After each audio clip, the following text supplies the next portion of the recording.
The United States of America, often simply called the United States, is a federal union of 50 states, with Washington, D.C., as its federal capital district. Today, it stands as one of the world's most influential and powerful nations, recognized for its economic strength, military capabilities, and status as a global leader. Before European settlement, the land we know as the United States was home to indigenous peoples who had migrated from Siberia over 12,000 years ago, establishing a rich tapestry of cultures and societies across the continent. In 1492, Italian explorer Christopher Columbus, on behalf of Spain, reached the Americas, marking the start of European interest in this new world. Over the following centuries, European powers like Spain, France, and England established colonies across the continent, leading to interactions, both cooperative and conflicted, with indigenous tribes. The arrival of English settlers in Jamestown, Virginia in 1607 marked the beginning of permanent English colonization. As colonial settlements expanded, clashes over land and resources became inevitable, and conflicts intensified, particularly during the French and Indian War 1754 to 1763, which saw Britain gain control over large parts of North America. Britain's efforts to recover war costs through new taxes on its colonies sparked deep resentment among American colonists, who protested against taxation without representation. In 1775, rising tensions led to the battles of Lexington and Concord, igniting the American Revolutionary War. Leaders like George Washington, Thomas Jefferson, and Benjamin Franklin championed the colony's push for independence, culminating in the Declaration of Independence in 1776. After years of conflict, with help from France, the colonies achieved independence in 1783. In 1787, representatives from each state gathered to draft the U.S. Constitution, creating a federal government with a carefully balanced structure divided into three branches: the legislative, executive, and judicial branches. This system was designed to distribute power and responsibilities, with each branch able to check the others to prevent any one branch from gaining excessive control. The legislative branch, known as Congress, was given the power to make laws, debate policies, and manage government funding. The executive branch, headed by the president, was tasked with enforcing these laws and leading national policies. Finally, the judicial branch, led by the Supreme Court, was responsible for interpreting the laws, ensuring they aligned with the Constitution, and resolving legal disputes. This foundational principle of separated powers has remained central to the U.S. government, ensuring a balance that upholds democratic values and prevents the rise of unchecked authority. The Founding Fathers, aware of the dangers of concentrated power, sought to avoid any drift toward a dictatorial monarchy. As a result, the United States maintains a decentralized power structure to this day. While many might think the president holds absolute authority, this is far from the truth.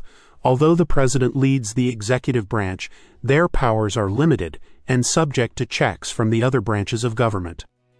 The recent election has concluded, and Donald Trump will soon begin his second term as the President of the United States. Many people voted for him, and many voted against him, but ultimately, the majority decides the winner, a fundamental principle of democracy. This makes it an ideal time to explore how the U.S. government operates. In this video, we'll dive into the structure of the U.S. government, examining how it functions, how it upholds democratic values, and how it ultimately serves the American people. Before we begin, keep in mind that this video is designed to offer a brief overview rather than an in-depth explanation of the entire U.S. government structure. Each U.S. state operates independently, and its governmental setup may vary. So, if you find some details differ from what you know about your local administration, you're likely correct. Now let's dive in. The United States comprises 50 states, 5 major self-governing territories, several island possessions, and the Federal District of Washington, D.C., the national capital where most of the federal government is based. The country's administrative geography operates within a layered system of governance, organized across multiple levels from the national government down to local townships and neighborhoods. Here's how it breaks down. National level.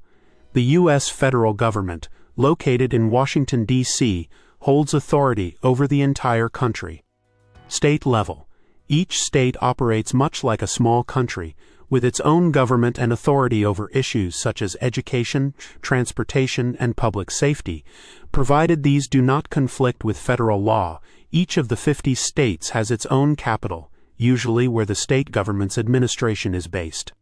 Most U.S. states and territories have at least 2 tiers of local government. County level. States are further divided into counties or parishes in Louisiana and boroughs in Alaska. Counties handle services such as law enforcement, road maintenance, and public health. Some states have independent cities that function like counties but are separate from any surrounding county. Municipal governments. Population centers, like cities, towns, boroughs, and villages, are organized into incorporated municipalities. The structure and types of these municipalities vary by state law, but they typically provide direct services to residents. These services include managing police and fire departments, maintaining streets, and regulating zoning laws, deciding where homes, businesses, and schools can be located. Municipal governments can differ widely in structure. Some have a mayor with executive powers, while others are led by a council or a city manager. Residents vote to elect mayors, council members, and other officials who shape local policies. In addition to general-purpose government entities, special-purpose areas may also exist. Conservation districts, for example, are created to protect natural landscapes, flora and fauna. Across many states, there are also special district governments serving specific needs, like water, sewage, or fire protection. In certain regions, especially the Midwest and Northeast, counties are further divided into townships, though these do not exist in every state and may or may not be incorporated.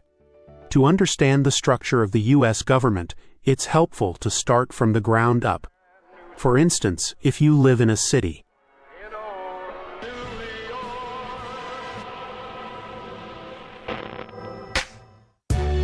Like Eugene, Oregon, you are under the administration of the city government, which is responsible for local policies and services. An average American city is typically headed by a mayor, who serves as the executive head of the city, while legislative responsibilities are managed by the city council. The mayor and city council members, who are elected by the city's residents, work together to oversee and manage the city's operations and local laws. Mayors are often part of the city council, but the specific role and authority of the mayor within the council can vary significantly depending on the city's structure and local laws. In some cities, the mayor is an active member of the council with voting rights, while in others, the mayor may act primarily as an executive head with limited or no voting power. The relationship between the mayor and city council is influenced by the city's form of government. There are 3 main forms of city government in the U.S. that determine how this relationship functions. Mayor-council system. This structure comes in 2 variations. Strong mayor-council system. The mayor acts as the chief executive officer of the city, wielding significant authority, such as vetoing council decisions, appointing key officials, and overseeing city management. In this system, the mayor typically does not vote on council decisions unless a tie-breaking vote is needed. Weak mayor-council system. The mayor has a more ceremonial or symbolic role and is often a member of the council with voting rights. Administrative powers are shared with council members, and the mayor typically votes only to break ties. Council-manager system. In this structure, the city council holds most legislative power, while a city manager appointed by the council handles the day-to-day administration of the city. The mayor's role is often more symbolic, representing the city publicly. Mayors in this system may or may not be part of the council, depending on local laws. Commission system. This less common structure, often used in smaller cities, places the mayor and council members in charge of specific city departments. The mayor is typically one of the commissioners, with equal voting power to other members of the council. While mayors are often associated with the city council, their exact role and authority depend on the specific structure of local government and local laws. In addition to these systems, some cities and towns have open town meetings or representative town meetings. In open town meetings, all residents who are eligible voters can directly participate in an assembly where they help determine local governance decisions. This form of governance allows residents to engage in decision-making on important town matters.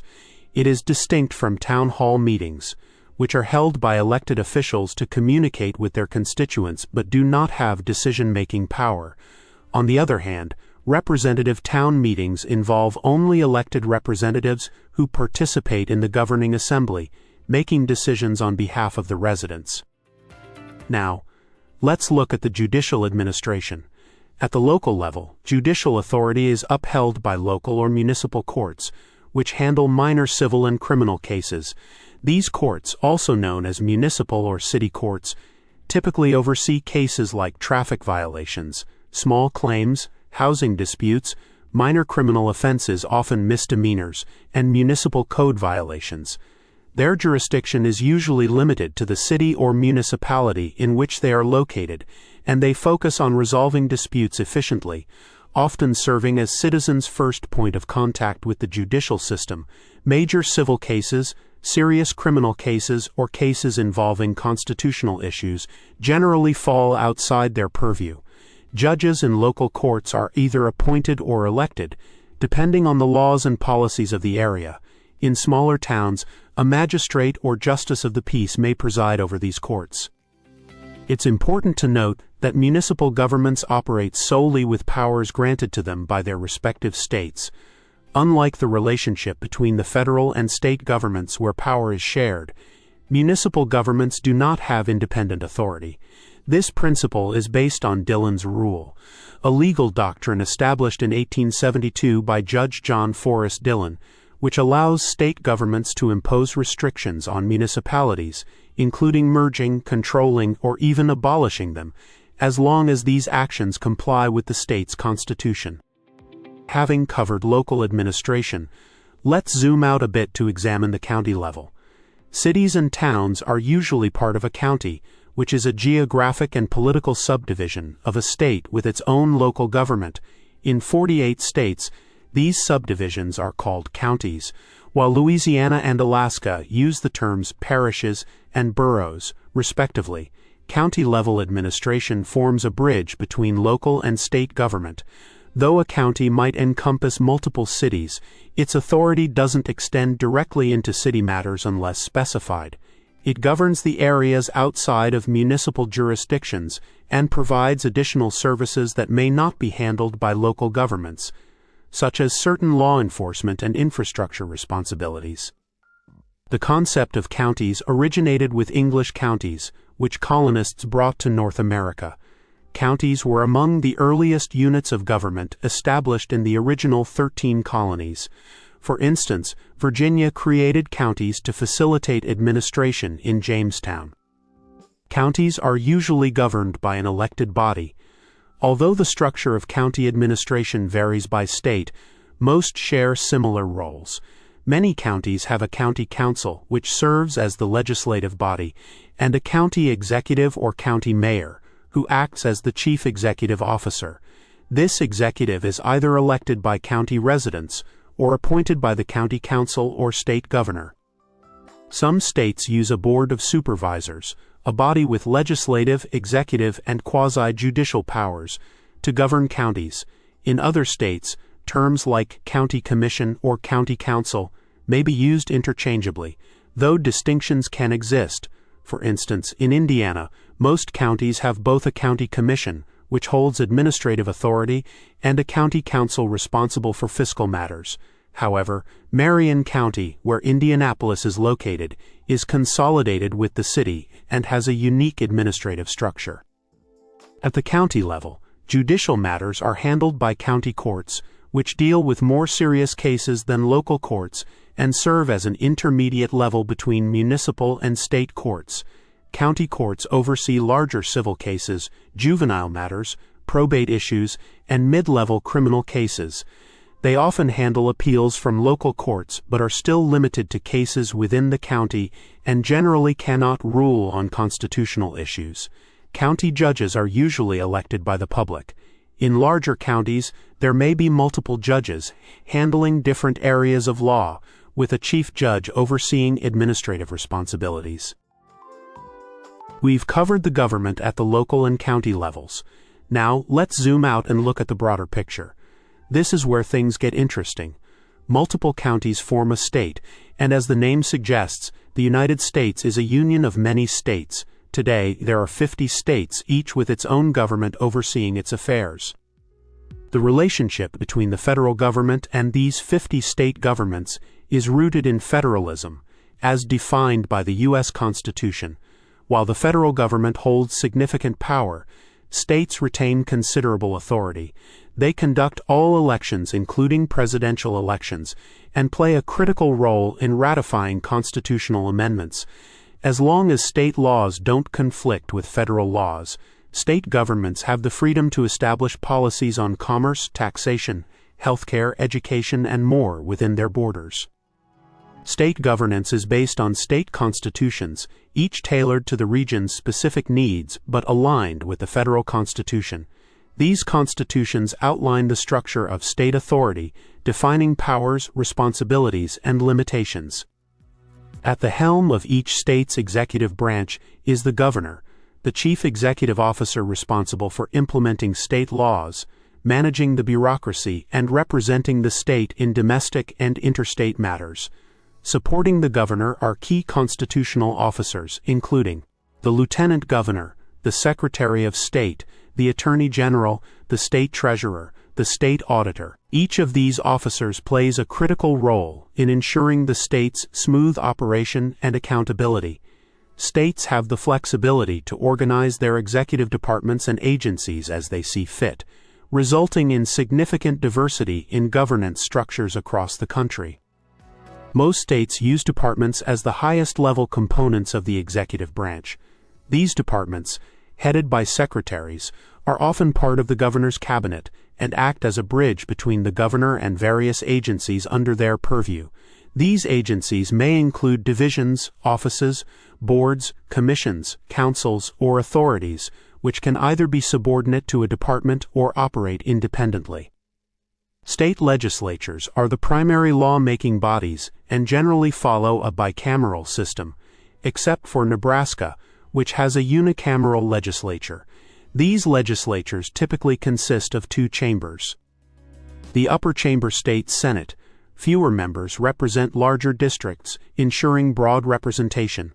The lower chamber House of Representatives, or in some states, the House of Delegates or Assembly. More members represent smaller districts, allowing for more localized representation. Both chambers collaborate to draft and enact state laws, approve budgets, and oversee the executive branch. The judicial branch of state governments is headed by the state Supreme Court, which reviews appeals from lower state courts.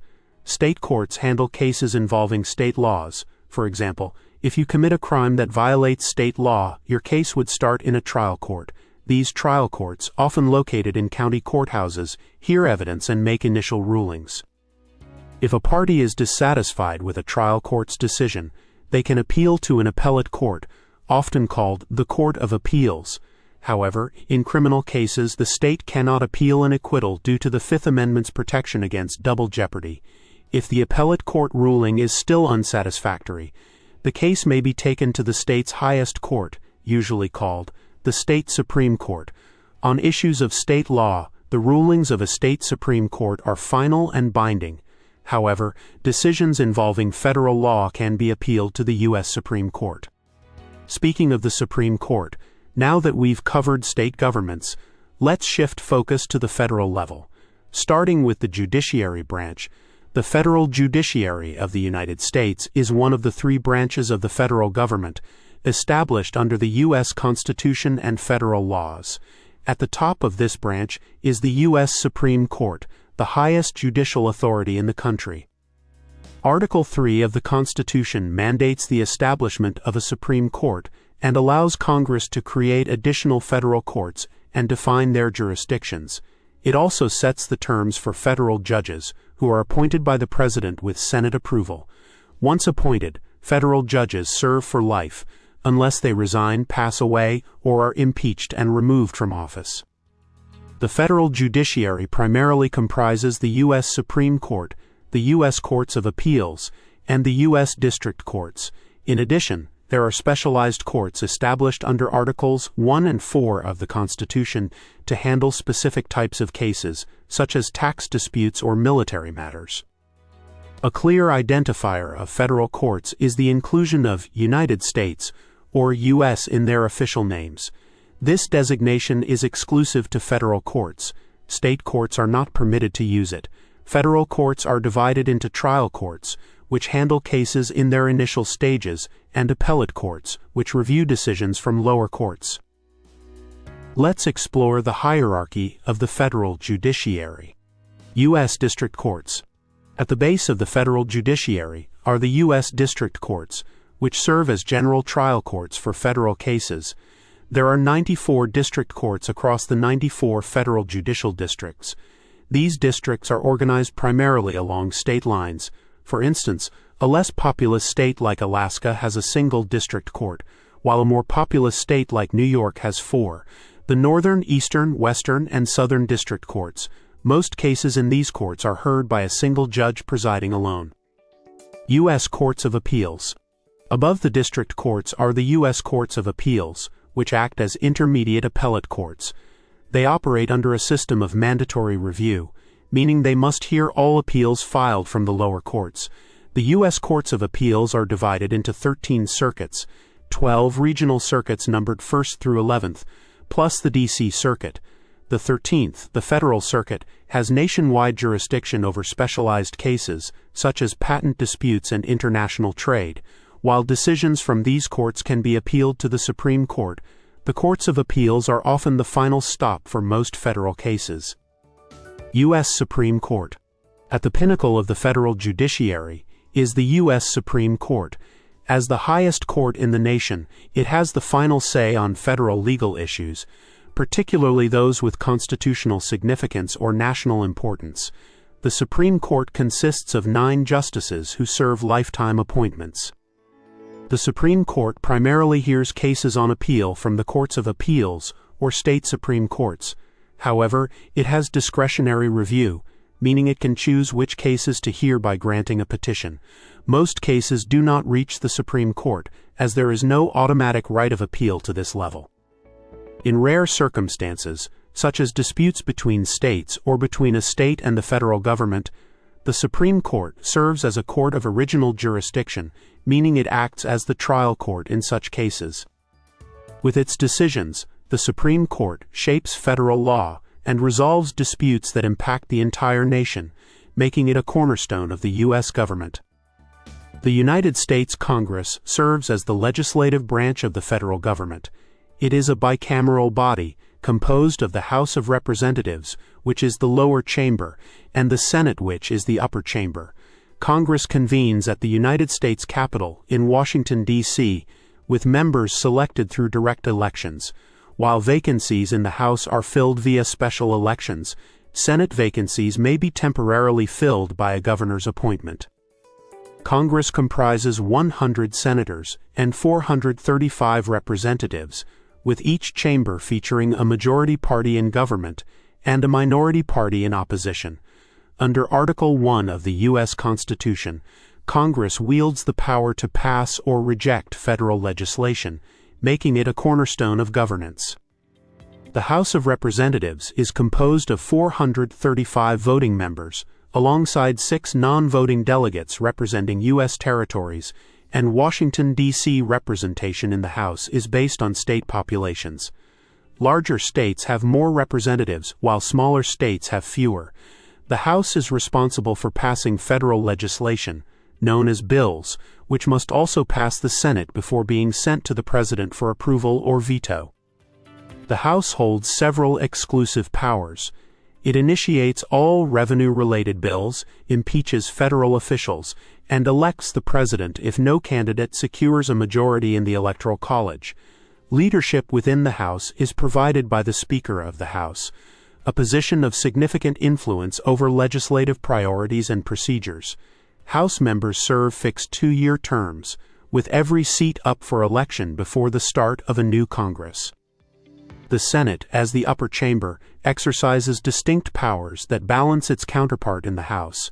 It has exclusive authority to confirm presidential appointments, approve or reject treaties, and conduct trials for impeachment cases brought by the House. Each state is equally represented in the Senate by 2 senators, regardless of population, resulting in a total of 100 members. Senators serve staggered 6-year terms, ensuring continuity and a focus on long-term policy. The Vice President of the United States serves as the Senate's presiding officer and may cast a vote in the event of a tie.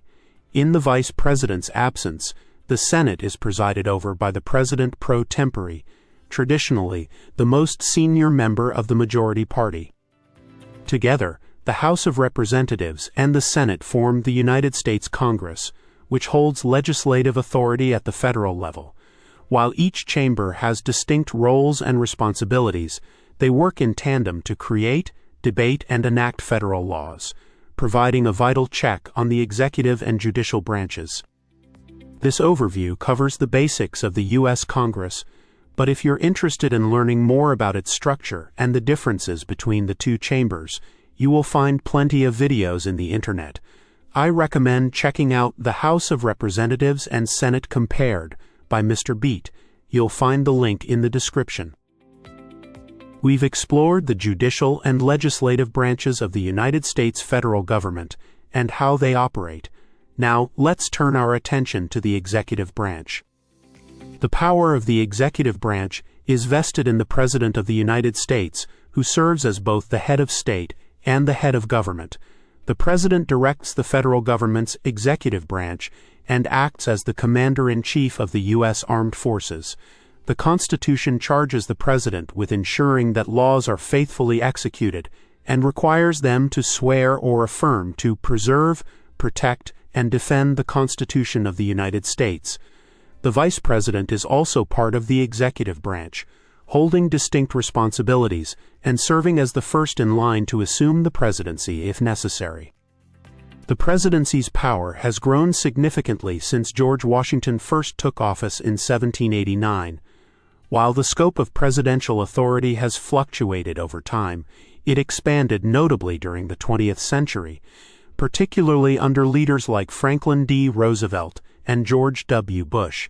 In the modern era, the president is considered one of the most influential political figures in the world, often regarded as the leader of the free world during the Cold War and beyond.